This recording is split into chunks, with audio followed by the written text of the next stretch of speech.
Happy Friday, everyone. My name is Justin Moore, founder of Creator Wizard, where I teach you how to find and negotiate your dream sponsorships.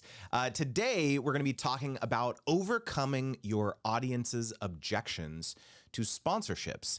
As you know, my Friday live streams are for y'all. So any questions that you have around brand deals, negotiations, sponsorships, I'm here to answer those. I am going live at a slightly different time today, as you probably notice. Usually I go live at 10 a.m. Pacific, 1 p.m. Eastern, but I have, I'll just be totally straight with you. My cat, we have 3 cats. My oldest, or one, actually not my oldest, I guess it's my youngest cat, Sunrise. He's 15, almost 16, is having some health issues. So we have a appointment with a specialist today. So it's been a kind of a sad week for us. You know, anyone who has pets or have had pets in the past, when they get a little older, you know, stuff like this happens. So it's, if you guys could send some good vibes our way, we're hoping for some good news at the doctor, at the vet today. So needed to go. This was the only slot I could get for the vet. So it was the normal live stream time. So here I am. I show up every week, and here I am. So appreciate your grace here. If I'm not totally my normal effervescent self, but I'm going to give it my best shot. I want to just take a quick second here to acknowledge today's sponsor of the live stream, which is Lulu. I'm going to be speaking a little bit more about them further into the live stream, but please let me know where you're tuning in from in the chat. We've got Mrs. D. Pasquale tuning in on Instagram. We've got Tanya, we've got Monica Lee Blog. We've got Lyman for Utah. We've got Chris and Shanoa. We've got Twisted Throttle Tours. Thank you so much for the well wishes. We've got Yummy Cody. We've got let's see who's tuning in on YouTube and LinkedIn, etc. We've got April. Good to meet you. Good to see you here, April. I know you recently followed based on Pat Flynn's recommendation, so good to see you here. We've got Fourth Born Child tuning in all the way from the Philippines. We've got Jake from Chattanooga, Tennessee. Good to see you here as well. Yeah, so you know, this particular topic around overcoming objections. So I wanted to talk about a couple things. First and foremost, I think one of the reasons that, you know, so here's the scenario. Let's paint the picture, okay? A brand comes inbound to you or company, or you pitch a brand and you're really excited. You think it's a super authentic fit for your type of content, whatever type of, you know, wherever you're posting, whatever platform, wherever you've built your influence, basically. You identify a brand. You say, okay, this is going to be a super good fit for my audience. Would love to go out, work with this brand, right? So you negotiate it, you shake hands on the price, everything's hunky-dory, you shoot, you create the content, whatever it is, podcast, YouTube, TikTok, you know, newsletter, whatever. You know, they give it the thumbs up and then you post it, right? And then what happens? There's backlash, right? There's 3 scenarios. There's either backlash. First of all, it goes well. That's the ideal scenario. The second scenario is there's backlash, right? How dare you? You're a sellout. This brand sucks. This product sucks. How could you support them? You know, this brand is canceled right now. Like, how dare you? And then there's the third scenario, which is kind of like silence. It's not that people are actively saying you suck or saying that, you know, they're, you know, they don't want to patronize this brand, but they are not taking any action. They don't, you know, they don't buy it with your link. You know, there's no signups to the software program, which is what you were hoping to, you know, that was the point of the whole campaign. And so they just silently don't patronize the brand or the product or the sponsor that you're talking about. And those 2 latter scenarios, I think, is a really scary scenario for a lot of creators. And so wanted to talk about, because there's a difference between vocal objection and silent objection, right? The vocal objection is a little easier to stomach because at least you know why they're not a fan of it, right? And that's something that you can use to introspect and think, okay, I should have done better here. Let me figure this out. But the silent objection is a lot harder oftentimes, because it's like, okay, well, why? Like, I don't get it. Like, I thought this was a great thing. I was really excited about it. I thought it was a great fit, but somehow people just weren't buying. They weren't signing up, you know, this type of thing. So I just wanted to paint this baseline scenario here. Drop it in the comments here. Has any of these types of things happened, especially those latter 2 scenarios, to you? And how did you, you know, like, what did you do with those? Like, how did you handle that scenario? So the first place I want to go here is that I think sometimes the way in which you can get into this scenario is you're blinded by the money. of the sponsorship, of the opportunity, of the validation and the clout that comes with doing partnerships, right? Where you don't think much further than, oh my gosh, this brand is going to pay me something, right? Maybe you've been doing collaborations for free or for affiliate commission for the first part of your journey, and when the first brand offers to actually compensate you, hey, we're going to pay you money, you black out. You're like, I don't even care how much money they're paying me, just the fact that they're offering to compensate me, I'm not thinking much further than this, right? Because again, the other thing too is that like the psychology aspect comes into play here, because maybe you have had all these other people in your life, whether it's friends, family, peers, whatever, who are kind of condescending to you. Oh, you're trying to be a creator, you're trying to be an influencer, you're trying to do this type of thing. And you're over here thinking like, man, like, why are people so being such haters about this stuff? And when a brand, let's say a well-known, reputable brand, finally offers to pay you, that feels like validation. And so our criteria that we should have to vet a potential sponsor, kind of goes out the window in these scenarios, because we're so fixated and fascinated and excited by this idea that we are being validated by an external party. And, oh, wow, if I could go back to my family and tell them, oh, I just partnered with this brand, they're going to finally appreciate me. They're going to finally say, like, oh, good job. Like, all this hard work that you've been putting in is worth it. Like, I'm going to get the validation that I crave, that I've always wanted from the people in my life who I love and I care for. And there's a couple of comments I want to make to this, is that like, number one, I can tell you from direct experience that having been a creator for almost 15 years now, along with my wife, there are going to be people in your life who, no matter what you do, you could make millions of dollars. You could have the most amazing opportunities. You could walk the red carpet. You could be the best, the best-selling author, New York Times bestseller. You could be all these things, and there are still going to be people who are not going to give you the validation and approval that you want. And that's a really, really hard thing to hear, because I can say from experience, like, all of the, success that my wife and I have had, all the money, all the opportunities, being flying around the world by brands and all this stuff too, there are still people in our life who refuse to acknowledge that like what we're doing is like a legitimate career. And that's a real hard thing to stomach for a lot of people. And so you have to kind of, perhaps turn inward and think, okay, like, first of all, number one, why do I seek approval from these people? Sometimes people you don't even really care about that much, or being able to make that post on Facebook so everyone in your like, school circle or whatever sees, oh wow, they're like doing big things, right? It's like, what's that adage or that saying, like, you try to, I can't remember it now, but it's like you buy things you don't want to impress people you don't like, I can't remember what's the saying. Let me know in the chat. I can't remember what it is. It's like, we're chasing after these vanity, metrics to impress people that don't really even matter at the end of the day. And so going back to this whole idea that you're blinded by when opportunities come inbound, it's super important to remain as objective as you can about the opportunity and ensure that it's audience first. You have your audience in your mind, where like, okay, is this something, like, if I have to look at myself in the mirror here and have integrity, like, is this a sponsorship I should take? Is it going to serve my audience? And if you can't look at yourself and have that, humility and honesty with yourself, then you should not take the deal. And that's a really, really hard thing to do for a lot of people. So let me know in the chat if this is resonating. Yeah, Tanya says it's hardest when it's people closest to you. Yeah, it's the Kelly says, especially when I'm transitioning out of one career and trying to be a full-time creator. Yeah, absolutely, 100%. Yeah, Tanya says blinded by the benefit. Wow, I love that. Yeah, 100%. Emma, oh my gosh, we got Emma in the chat. Good to see you here, Emma. Emma says, I was nervous about my last video sponsorship, but with your and Dee's help, it went great. I can't even see where I talk about the product on the video retention graph. My audience loved it too. That is incredible. Emma says, you can be the juiciest peach in the world and some people still won't like peaches. I absolutely love that, Emma. That's so true. It's so true. Yeah, Liz says, don't let the people in the cheap seats call the plays. Oh my gosh, I love that. I have a new video coming out with Sean Cannell at Think Media. It's probably going to come out in a month or so.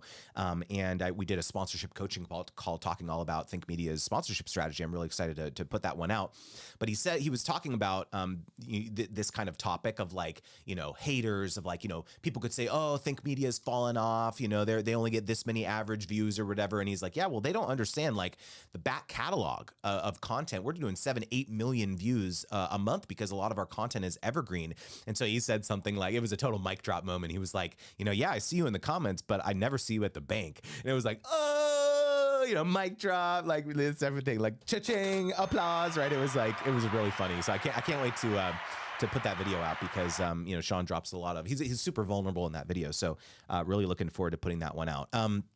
We've got John Willis in the chat. Hey, Justin, love your newsletter. Just subbed to you last week, and your emails and videos are absolute gold for new creators. So thank you and keep going.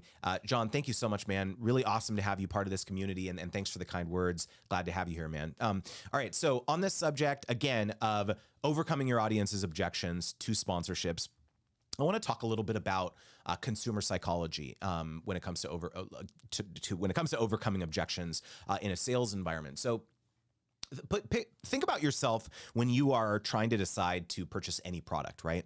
You're on Amazon, you're in a retail store, and you pick up a product, you analyze it, you look at the back of it. Is this going to? Let's simplify it. We're at the grocery store, right? We go and we say, oh, this thing looks really tasty. Let me go and maybe you're on a health kick and you're trying to eat healthier.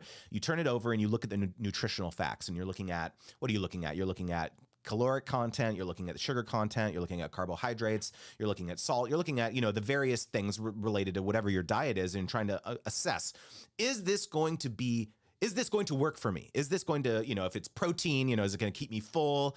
Is this thing, I'm going to turn it over and I'm going to look at the price. I'm going to look at, the other objects on the shelf next to this product to see, like, is there any like generic store branded product where I can get kind of the same, nutrition or ingredients or whatever. And you're doing this kind of assessment on the fly, and you may not even be thinking about it, but this is how it works when you're a consumer and you're trying to decide whether to purchase something.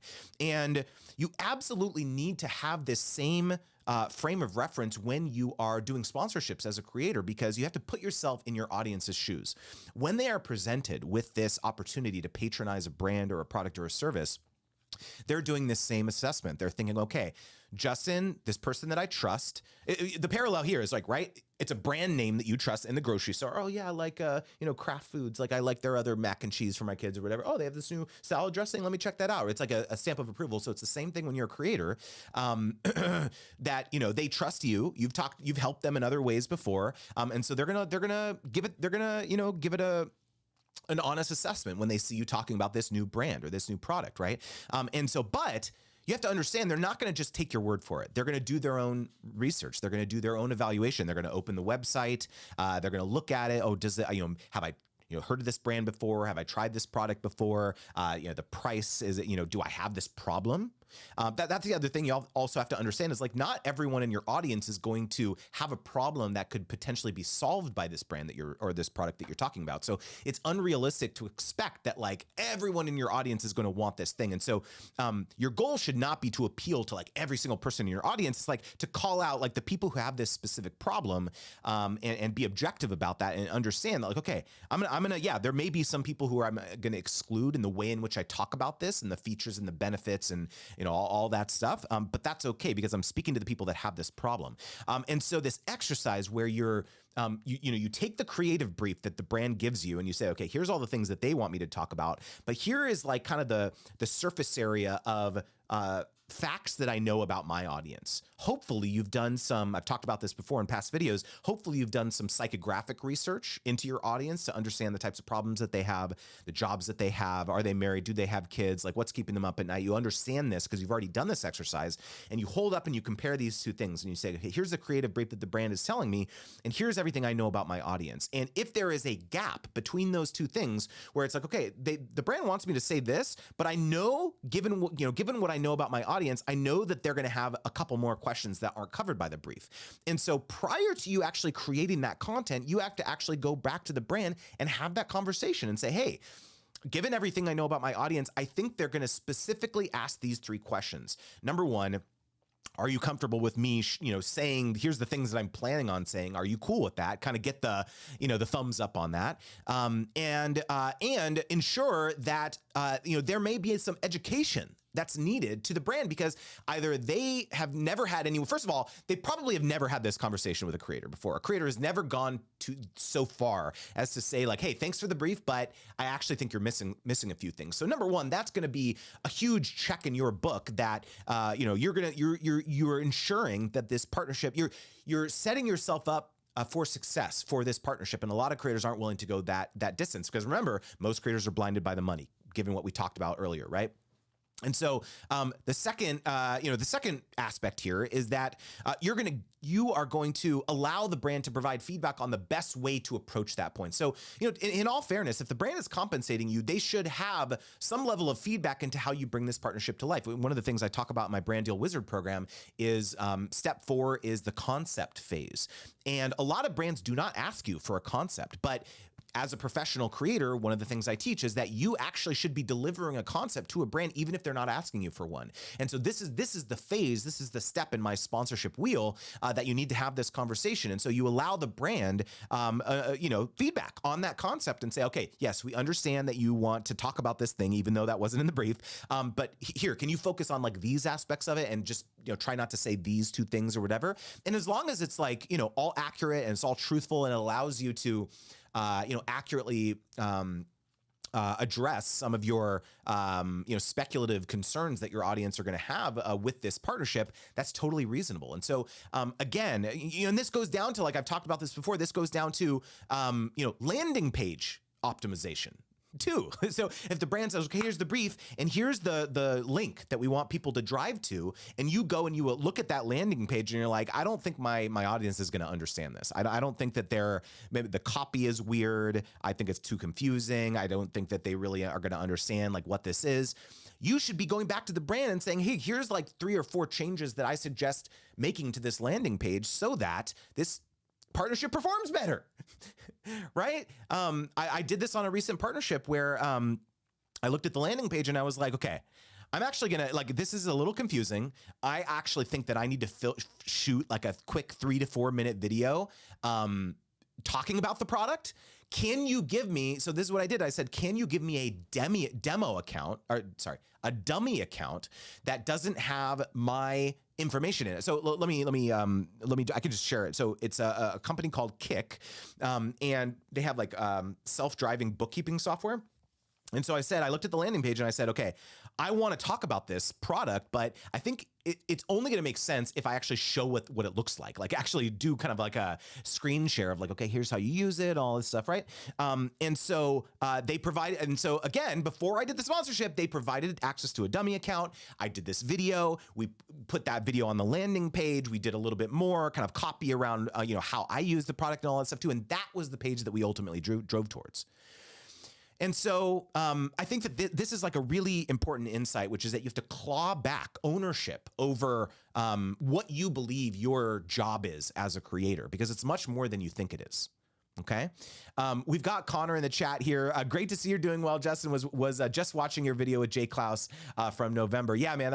Jay is one of my good friends. Glad, hopefully you found that video helpful. Good to see you here, man. We've got Auto Finance Sense. No matter the industry, people often underestimate the psychology of it. Yes, 100%.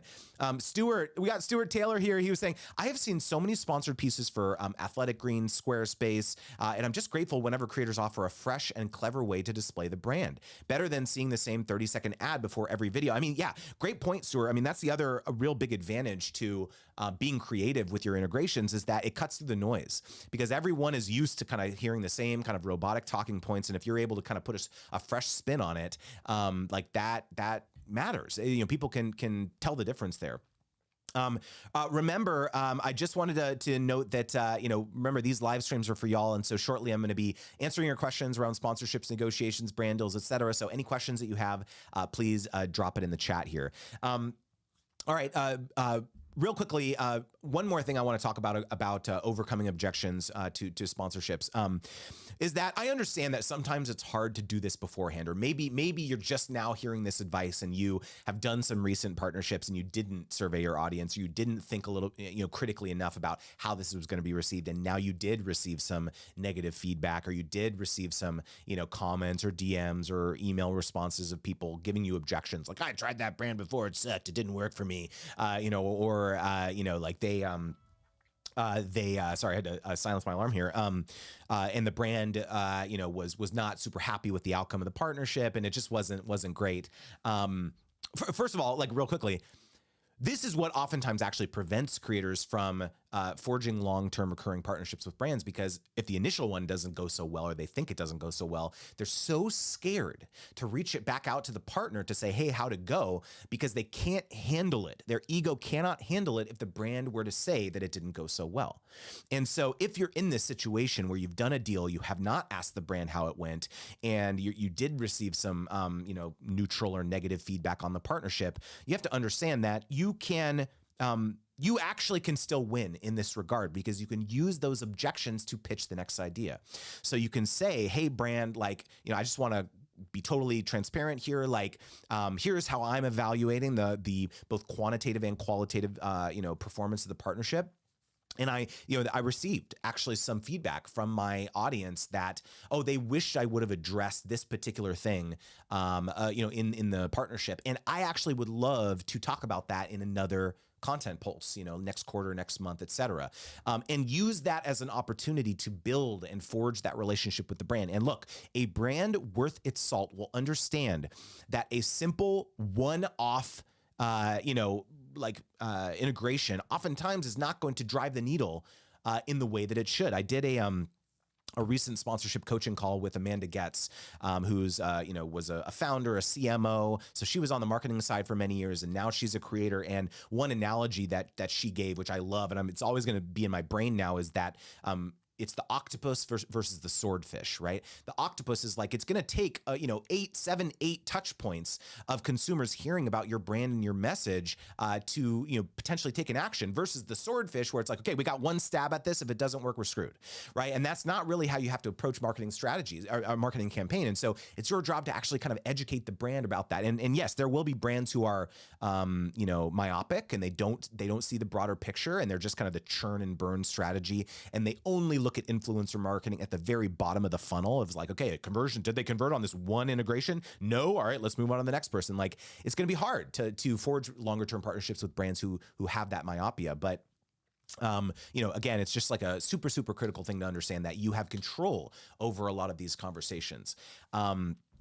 Let's see. Connor says, for the last couple of years, I have seen some channels with multiple sponsors per video. What are you curious on your opinion about that? Example being DefFranco. Okay, this is a great question, and I would love to answer this. I want to put a pin in this real quickly, because I want to take a quick moment to acknowledge today's sponsor live stream, which is Lulu. Lulu has been a long-term partner of Creator Wizard, talking about long-term partners, and have been super appreciative of their support. And so wanted to talk, we talk a lot about, monetization, revenue streams, these type of things on the channel, and wanted to talk about Lulu in particular, because for those of you who have ever thought of yourself as maybe a book is in my future, because there's a lot of advantages to writing a book. In fact, I've talked elsewhere about the fact that this is squarely where I am right now. I'm writing my very first book called Fire Your Manager, kind of a hot take, and I can talk more about that. But Lulu is essentially a book publishing platform that puts creators in control. They've been around for over 20 years, since 2002, and they have empowered over 2 million authors, creators, and educators and entrepreneurs all over the world to publish, print, and prosper with their global print on-demand network, while eliminating the risk and hassle of having inventory and fulfillment. So there's a couple advantages to Lulu. In fact, I want to share my screen here, because I pulled up the landing page here. And by the way, if you're interested in checking out Lulu, I have a link in the description of this live stream. Let me share my screen here. We could talk a little bit more about it. Boom. And so, yeah, you could say here, you grow your credibility, your audience, your brand with a book. One of the things that I think of when it comes to writing a book. You could look at my business and you think, okay, yeah, Justin, he's got all these followers. He's got the subscribers on his YouTube channel. He's got, 35,000 people on the newsletter. I've got this I've got the course, I've got these coaching, I've got all these things. Like, why do I need a book? This feels kind of like, traditional, or like, is this really something people are still doing? But there is a different level of authority and credibility that's established when you can say, I am the author of X. I'm the author of this book. It will help you access larger stages. It will help you access new and different podcasts. It will open doors and opportunities that you may have never understood or experienced. It serves as another revenue driver for you. Again, it establishes your authority and your credibility in your particular industry. Look at me. I'm a sponsorship coach. How much more niche can you get? And so, if you go and you look out there at as I have and looked at, okay, like what books are there out there on sponsorship strategy? All the ones out there are either college textbooks that are super dry, or maybe there's been some ones that were written like 30 or 40 years ago. There's really no established book on sponsorship strategy. And I'm going to write multiple books on this topic. This is like something that will essentially, I believe, put me on the map when it comes to this type of thing.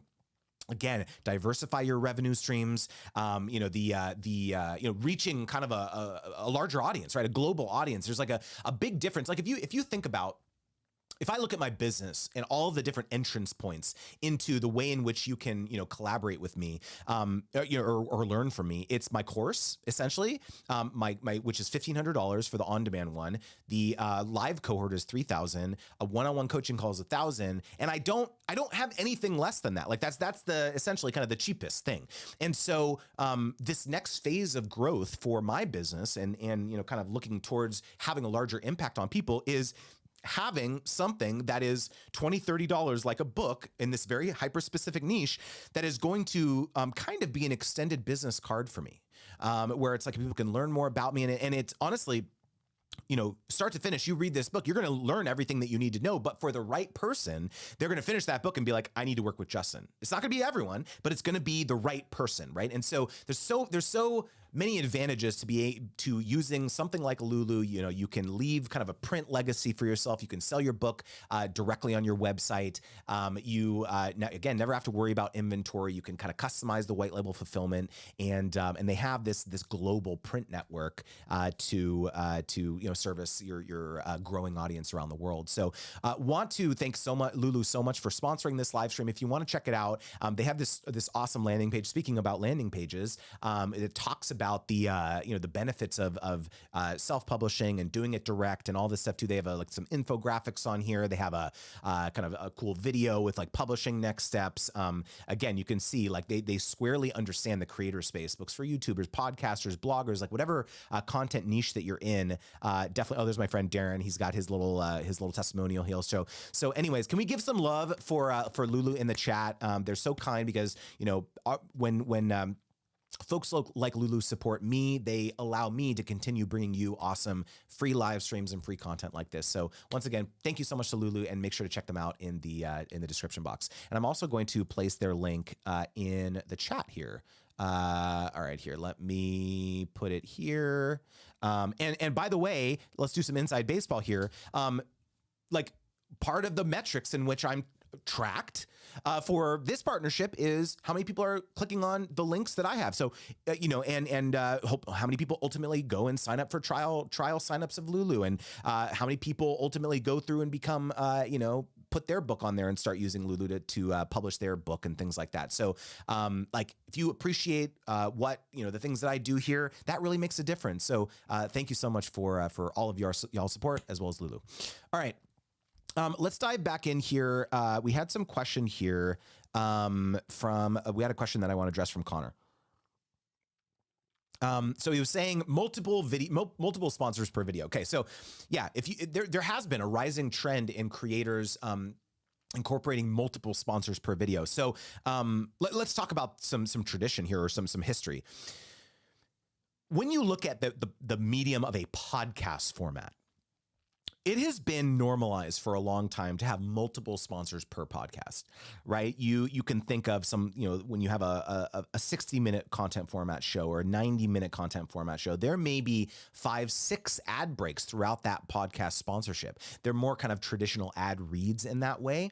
But for the longest time, you really did not see that same dynamic transfer over to other content formats. So whether it was, YouTube videos or an Instagram, you would almost never see a reel or a, photo carousel on Instagram where it's like multiple brands are sponsoring. No, like, by definition, you've got the paid partnership tag and you're tagging one brand that you're partnering with there and there. So it's like, having multiple brands is just kind of ran counter to some of the formats that you see creators using. However, when you look at formats like YouTube or Philip DefFranco in particular, his news show, for example, you are seeing this starting to pervade in some of these other kind of longer form, almost kind of video podcasty type formats on YouTube.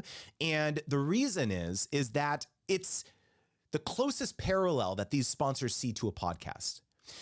When I ran my influencer marketing agency, one thing that was a really interesting development was, so I started the agency in 2015, and there were these performance marketing agencies, these direct response agencies like Veritone, for example, that they only did podcast marketing. This was like kind of their bread and butter, and they worked with all the big podcasts, and they, a lot of the, Squarespace and then HelloFresh and Athletic Greens and all these folks, Casper, Blue Apron. You probably remember this, 10 years ago.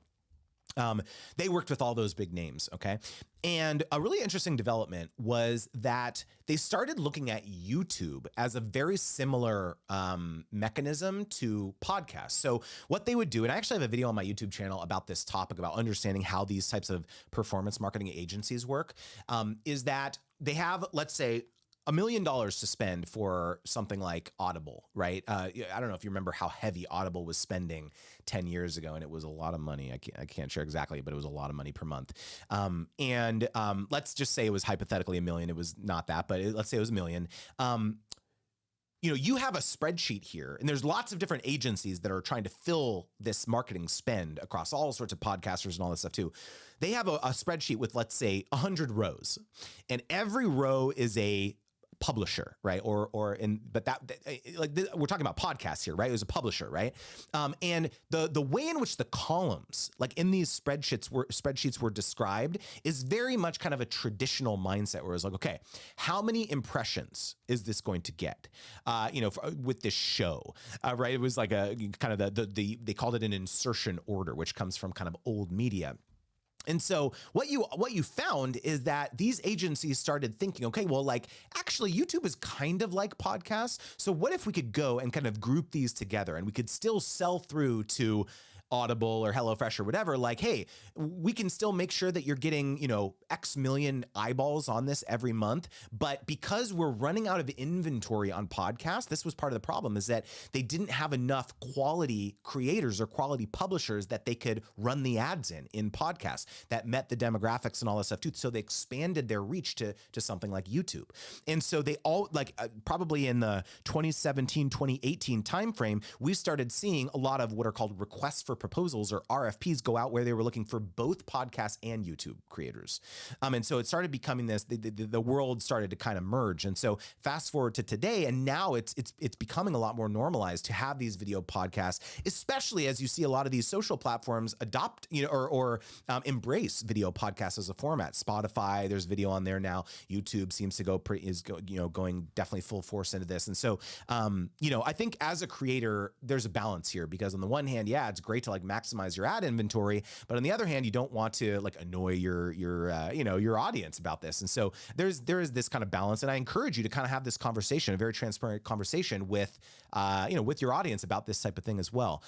So yeah, hopefully that makes sense to you too. I just kind of wanted to share kind of the backstory of how this evolved, because you're going to probably see more of this because, like, frankly, at the end of the day, what the brands care about is performance. And if they find a partner that is performing, they're going to come to that partner and say, where are all the different ways in which we can collaborate with you? And they may say, oh, I've got podcasts over here. I've got the, YouTube, video version of it over here. I've got a newsletter, I've whatever. And oftentimes those brands will say, okay, yeah, I want to buy up all that inventory because it's working, right? And so I think that's like a really important perspective to understand, is that just because a brand is asking you for, hey, I want to buy out all your inventory, doesn't mean you have to. I guess I'm giving you that permission that you can say, no, actually, like that's reserved for other partners or whatever, however you have that conversation. But brands are going to be eager and anxious to buy up all that inventory if it's working. Okay, so I'd imagine to put the bookend on that, Connor, I'd imagine that whatever partner that is, it seems like it's working with Phil DeFranco and he's, continuing to do it. So, that's what I'll say there. The other thing too, I want to just real quickly touch on the point that you made around being off-put by that. Is it the particular sponsors that he's talking about that was off-putting to you, or was it the fact that it was just like the quantity that was off-putting to you? I think oftentimes, it's helpful to have this conversation of empathy when it comes to understanding a creator's business. Someone like Phil DeFranco has a large team, right? There's a lot that's required to actually bring that content format to life, especially given the frequency and the cadence of someone like Phil uploading a video. And there's a lot of costs under the surface that I think we as viewers don't really appreciate and understand. And I like to sit creators down and have this conversation, which is that, yes, you are a viewer, of course. But as a creator, I think it's important to understand that it's not always about trying to line your pockets as a business owner, as a creator. It's also about this duty that you have to your employees to provide a livelihood to them. So it can't, and I can speak credibly to this because I ran an agency for many years, and at the height of my business, my payroll was something like $50,000 a month, which puts a tremendous amount of pressure on you as the business owner, and no one can ever really appreciate like what that pressure is like until you're in that seat. And so I'm only speculating from the outside looking in, but I have a lot of empathy for someone like Phil, for a lot of these creators who have built these big businesses, because the economic engine that's required to keep that thing running is intimidating sometimes. And so, maybe some of these decisions to do a lot of ad breaks are driven by some of the, challenge or some of the, economic, by the beast that they've built, for better or for worse. And so I'm not placing judgment. I'm not saying it's good. I'm not saying I approve it or anything like that. But I do think it's important to like put yourself in their shoes, understand he's been doing this a really, really long time. He has a lot of employees. And I believe that Phil is a good guy. I fundamentally believe that. And I don't think he's trying to do it to line his pockets. And so, I don't know. I just have this perspective about things like that, sponsorships, products, this type of thing. So anyways, hope that was helpful.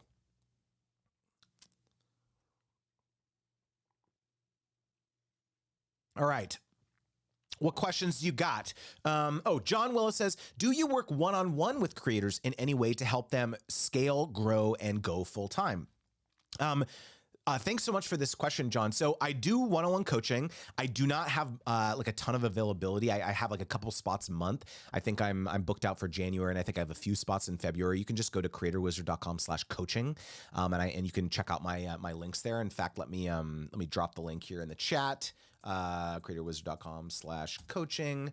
Let me grab this link here, and I will drop it in the chat for you, John. To clarify, I don't do growth consulting really. So my specialty is not necessarily like, here, let me help you grow your accounts or get more followers or engagement or viewers or anything like that. It's very much not my specialty. My specialty is very much revenue maximization, specifically around the area of sponsor strategy. I will say that we're steering, like my business is steering more towards a program that I have called Wizards Guild, which is twice weekly asynchronous coaching. So I have a small but growing team right now of other coaches, other sponsorship coaches on my team. And so this is for creators who need more frequent support. And so this is a program that anyone can join at any time. And it's basically you get put into a private room with our team, with me and the other coaches on my team. And so anytime you're negotiating or trying to work with particular brands or figure out your monetization strategy, you can send our team a message twice a week, every Tuesday and Thursday, excluding holidays. And we'll send messages back about with our thoughts, pricing, packages, negotiation strategy, how to handle a complex relationship with the brand, and so on. And so it's $1,000 a month or $10K for the year. And this is for kind of creators who are, like if you think about it, one of the things I'm going to talk about in my book, Fire Your Manager, is this growing cohort of creators who either have gone down the management route and it was not a good experience for them, or they've just decided that, I don't want a manager. I don't want to pay someone 20% of all my deals. Like, I'd rather just learn it, have a coach on speed dial like Justin and his team, and keep all the money for myself. And that's kind of the sales pitch for Wizards Guild. And so that is a weekly program that we have. So anyways, definitely check it out. creatorwizard.com/coaching if that's interesting, John. We got Sarah Dawn tuning in here, came in a bit late, watching at 2x to catch up, but glad to be here. Hey, Sarah, good to, I actually didn't know you could do that. I didn't know you could watch at 2x for like the replay, even though it's still happening live. That's cool. I didn't know that. We've got It's Tim Beeler tuning in on Instagram. Tim, I just wanted to thank you so much again for that really kind carousel that you made about me and my sponsorship strategies earlier. That was really nice a couple days ago. I appreciate that, dude. We've got Sam Bulos tuning in, Dora Vasquez. We've got Elizabeth Love Healer, Dancing at Sunset. I am McKay. What's up? I am McKay. Yo, what's going on, man? We've got Jace Deal. What's up, Jace? We've got Dancing at Sunset, Davy Demon, H-Town, Compass Renting, Socialite Sandy, Jasmine. Good to see you all here as well. All right, I'm going to take a swig and we are going to hit it again. Okay, so let me talk a little bit more about the book, because I'm squarely in this mindset right here of this thing is happening. My manuscript is, I've set a date of the end of May to finish the manuscript. And so this partnership with Lulu is amazing. It's amazing, amazingly timed, because this is exactly squarely where my head is going to be out for the next going to be at for the next 6 months. I hired a book coach. I think I mentioned that. A incredible ghostwriter / book coach. He's not going to be writing the book for me, but it's going to be helping me think through the structure and the strategy behind the book. His name is Joshua Lissick. He's a really well-renowned ghostwriter. He's written 70 novels nonfiction books for other entrepreneurs, CEOs, and stuff like that. He has his own book called So Good That They Call You a Fake. Really highly recommend it. Speaking of books, I read his book and then hired him. Speaking of like the opportunities that can come when you put your ideas out there into the universe, this is literally how it happened. And I ultimately hired him for a 5-figure engagement based off the fact that I read his book, and everything that he said in there was like, yes, this is exactly it. This guy gets me. He understands exactly what I'm trying to do. I need to hire them. I went on a discovery call, and the rest is history, right? And so this is the type of thing that I think about when it comes to establishing your authority, your expertise, your credibility. And so I mentioned my book is going to be called Fire Your Manager, and it's going to catalog actually, it's going to be a much more ambitious project than I originally anticipated. The first section of the book, to give you a little bit behind the scenes, is going to be about quitting your full-time job and firing your 9-to-5 manager. Because as I thought more about this book, and something that you may or may not know about me is that I had a failed entrepreneurial stint as a screenwriter when I was younger. When I was in college, I was a script reader for Dimension Films, and so I read hundreds of scripts and I made notes on them. And there was an agent that I was working for. I wrote several screenplays of my own, and so I've done a lot of studying about screenplays and how to tell a compelling story, hero's journey, et cetera, et cetera. And so when I think about the book that I want to write, I think about it in kind of a 3-act structure. I've got the first part of this journey for creators. I definitely went through it, and a lot of creators that I know went through it, which is this initial phase where you are side hustling. You still have a 9-to-5 job. You're creating content on the side, and you've got all of these people in your life who are telling you not to do this thing.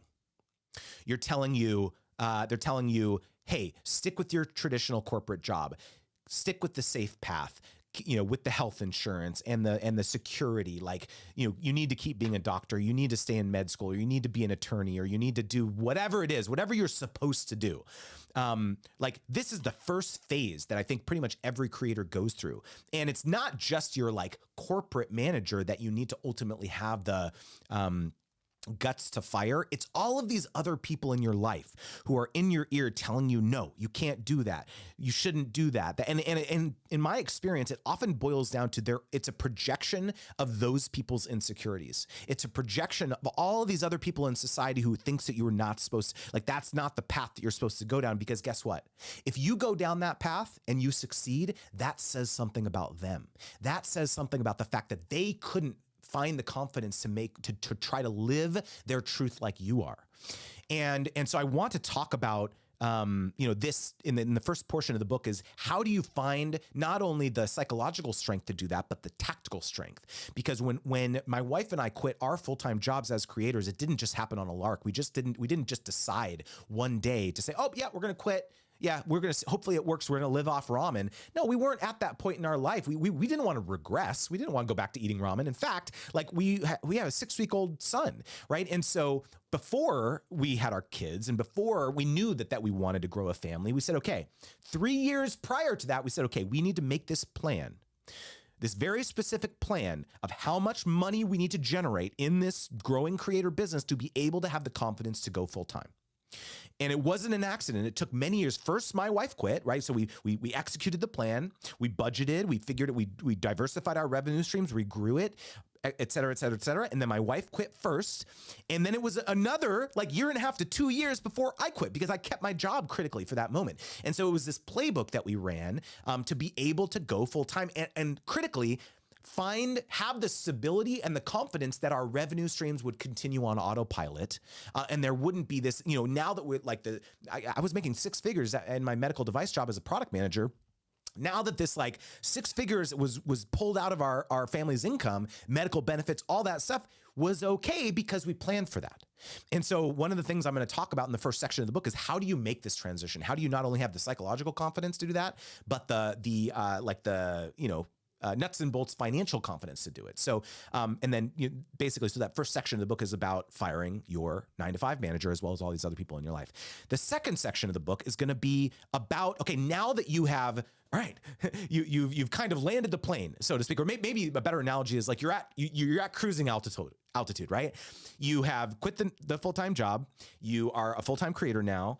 And you're stabilizing there. Okay, I got to keep the plane running, got to put the autopilot on. I still got to be alert to my surroundings, right? And what do most creators do at this point in the journey? They hire a team. They think, okay, I'm going to hire, the next thing that I should do is like hire a manager, hire a virtual assistant, hire an editor, hire a thumbnail artist, hire a director of operations, all these people, grow the team to a point where, because honestly, I look around and that's what everyone else is doing. I look around and like, oh, I see all this big YouTuber. I see Mr. Beast growing this like 500 person company. I see this YouTuber over here. I see this Instagrammer, right? They all have teams. They all have managers, agents. Like, I guess that's what I'm supposed to do. And we did all that too. We were in the networks, in the MCNs. We had people who were advising us. We had all this stuff too. And you get to a point in your creator journey, and this has happened to so many people. You may have even seen a lot of these really established creators recently who are kind of calling it quits. They're trimming back their team. They're going back to basics. They've missed the kind of core heart of being a creator, and they're trying to go back to the basics basically and rediscover like what they fell in love with to begin with. And so there comes this point where it's like you have all these people and you ultimately realize like, I think I can actually do this myself. I don't really quite need this talent manager over here I'm paying 20% to, on every deal. And all they're doing is like responding to the emails that are coming into my inbox. That probably doesn't make sense. And so this next section of the book is going to be about finding the strength and the courage to fire the actual person that you think you needed, or potential other team members that you think you needed to be able to have a secure and stable livelihood as a full-time creator. What I am not saying is don't have a team, because I have a team. There's definitely certain roles. It's the MKBHD just released a video. I watched it last night where he had another spin on the octopus analogy, which was, as a creator, you're doing all of these things. You're filming, you're the writer, you're the editor, you're the marketer, you're dealing in the inbox with the brand, and you're doing accounting, and you're doing paying taxes, and you're doing everything. You've got an arm holding all these different things as a creator. But what you ultimately learn is that, you can cut off a few of those arms, right? Where, and octopuses, octopi, I think octopuses, are able to regenerate certain things, but they're like arms like that. And so, yeah, hire an editor, hire a thumbnail artist, hire whatever, all these people. But there's certain things like MKBHD's analogy was like octopuses have 3 hearts. And those are things that they need to survive. They can't, if you take one of the hearts out, they die, right? And so the analogy was like, as a creator, there's certain things that you have to keep core and close to you and not delegate. And so what I'm trying to teach, the people that I'm trying to find in this creator economy are the people who have the interest, the competence, and the confidence to handle both the creative and the business stuff, because it's my belief, this is the type of person I am, and it's my theory that there's lots of people out there who are also like this, who can straddle both worlds, because I believe that ultimately, if you can be the head of sales or the head of business development as a creator, you are going to make so much money. So much more money as a creator if you can be the one to go into those Zoom calls with the brand manager. You can be the one to go take that meeting in person, because ultimately at the end of the day, that's who they want to partner with. They don't want to partner with your, head of sales, another person who's like your talent manager or your agent or whatever. They want to partner with you. And so if you, probably what you'll realize is that, if you have a 500 person company like Mr. Beast, that's never going to, that setup is never going to work, right? But if you have a 3 to 4 to 5, 1 to 2 to 3 to 4 to 5 person team, which I believe is going to be the majority of creators who choose to go down this path of kind of growing a team, you should never outsource that. That should be you forever. It should be you forever, right? And so this is my theory, and kind of the third act of the book is going to be about kind of the self-actualization, to borrow from kind of Maslow, not kind of enlightenment, so to speak, is like having the confidence to do this yourself, having the confidence to be this person forever. It's not like a transitory period. It's not a transition. It's not like, okay, I'll just do this for a little bit and then I just need to find someone. No, it's going to be forever. You're going to be this person who straddles the creative and the business side. This is the business that I built. I think there's a lot of people who want to build a business like this as well. And if that resonates with you, I think you're going to really enjoy the book. So, can you tell I'm very passionate about this? I've been thinking about this a lot, about how I want to structure the book, and I'm so excited to kind of go into the nitty gritty of this. Get pen to page. Let me know. Like, give me. I'm feeling very vulnerable right now, so please let me know in the chat. How does this sound? Even if it's not for you, that's okay. I'm really excited about this. Yeah.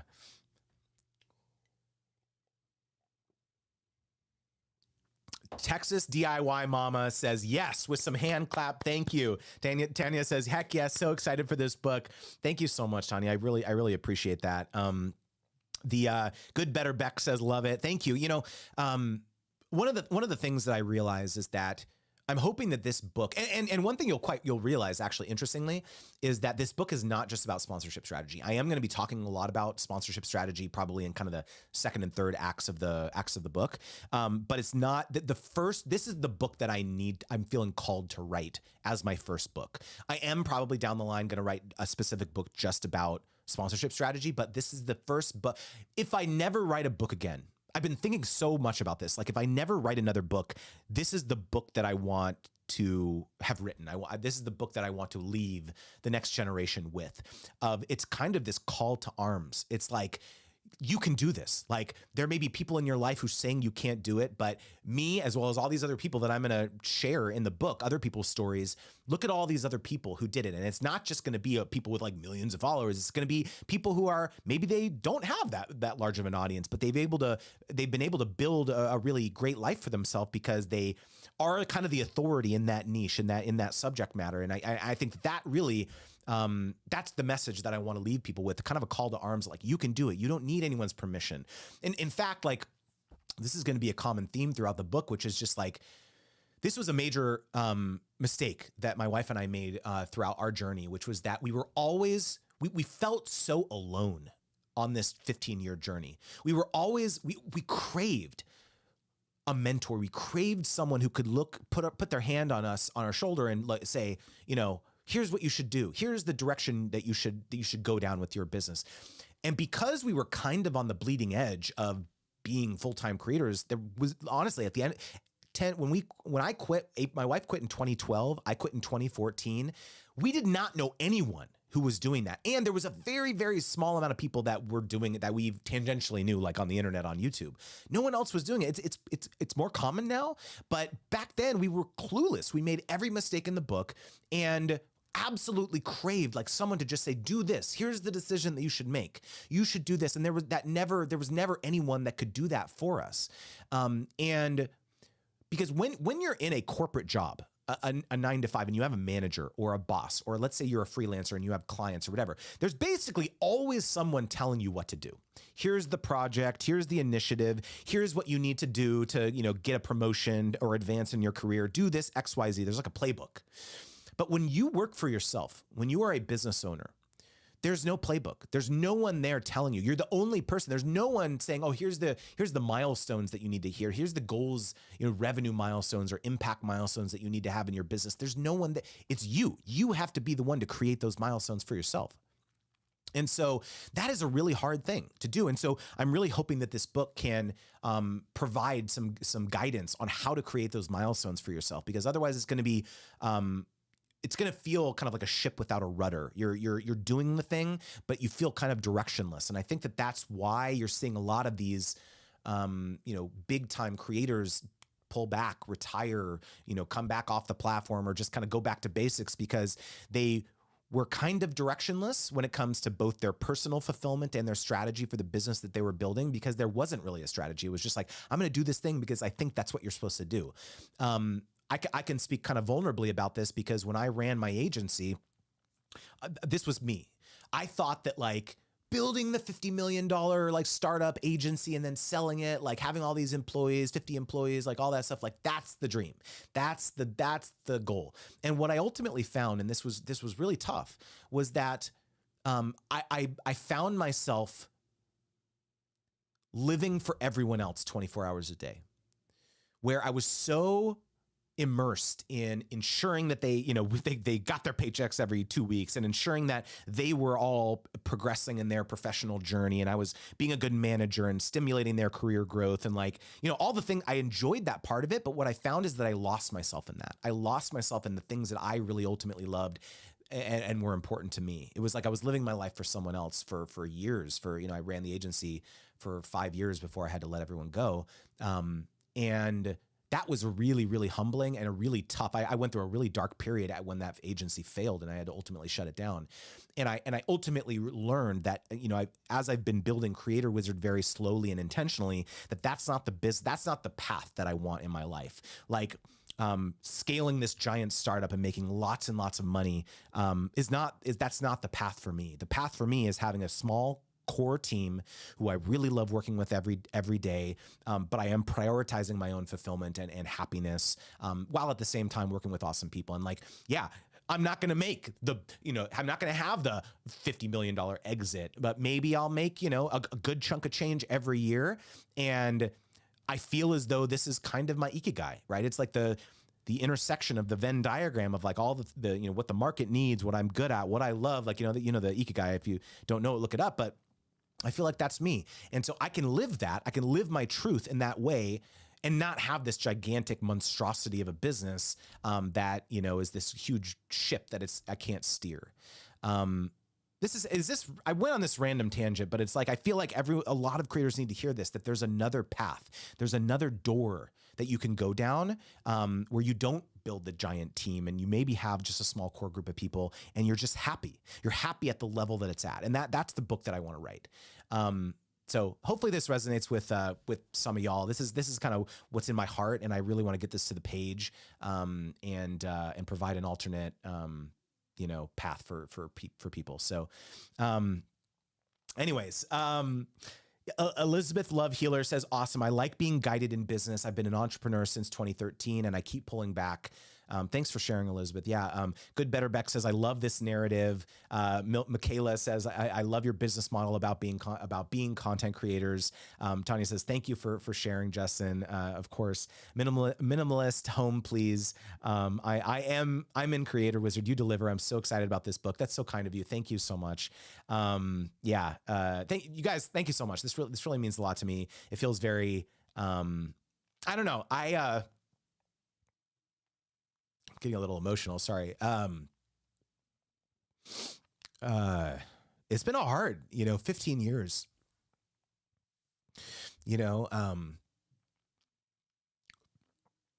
I don't think people quite understand how much pressure it is to do this for that long, doing this full time for 10 years.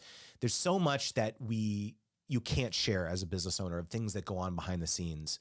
My wife and I have dealt with some really, really tough things related to, our personal privacy. We've had stalkers. There's a lot of challenges putting yourself out there in front of the camera and putting yourself out there. Anyone who has ever gotten a troll comment, or anyone who's had haters, or anyone who, you've poured your blood, sweat, and tears into something that's really important to you, only to have people dismiss it or be really negative about it. That's a hard thing to do.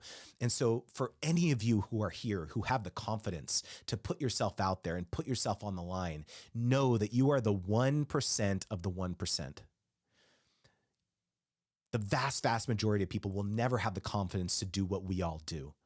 And regardless of whether you ever have the, external success that you are craving, whether it's financial or notoriety, views, impressions, downloads, subscribers, whatever it is, know that I am proud of you. Know that you have accomplished a tremendous thing that the vast majority of people will never accomplish. And that means a lot. That counts for something. I think I got emotional because it's like, it's partially because, I'm going through this health stuff with my family, not just my animals, but my kids. 15 years just passed so quickly. My wife and I were talking about this. It's like so much our life has been like summarized in the 15 years of doing this thing, being YouTubers, being creators, this thing that we felt very misunderstood for a long time. And I feel as though, especially this book that I'm going to write, I kind of want to write it for all of us outcasts, all of us people who, feel kind of different. We feel people don't really understand us, when we feel when we have to have these conversations with the people in our lives who don't really quite get this thing that we're doing on the internet. It's lonely. It's super lonely. And it's very easy to turn inward and get depressed and get burnt out, because it's you feel very misunderstood. And I'm so thankful for all of y'all to who nerd out over this very niche topic about sponsorship strategy as me, because I finally feel like I found my tribe. So I appreciate you guys very much. Heather says, thank you so much for providing resources and sharing your experience, Justin. It means a lot, and you're helping so many of us. I appreciate that so much, Heather. Really, really appreciate you having you part of the community. Anyways, thank you for allowing me to be vulnerable here. Charlene says, yeah, I felt this. I feel this. Appreciate it. John says, amazing, Justin. Yeah, I appreciate you guys so much. Really, really appreciate it. Again, guys, please, let's give a round of applause to today's sponsor, Lulu. If you ever are interested in doing any sort of self-publishing and you want to have more control over your name, your likeness, your profits, definitely give them a shot. Super thankful for their support. You can check out their link in the description box. Thanks again for you being here, and I will see you all on the flip side next week. Thanks again, guys. Peace.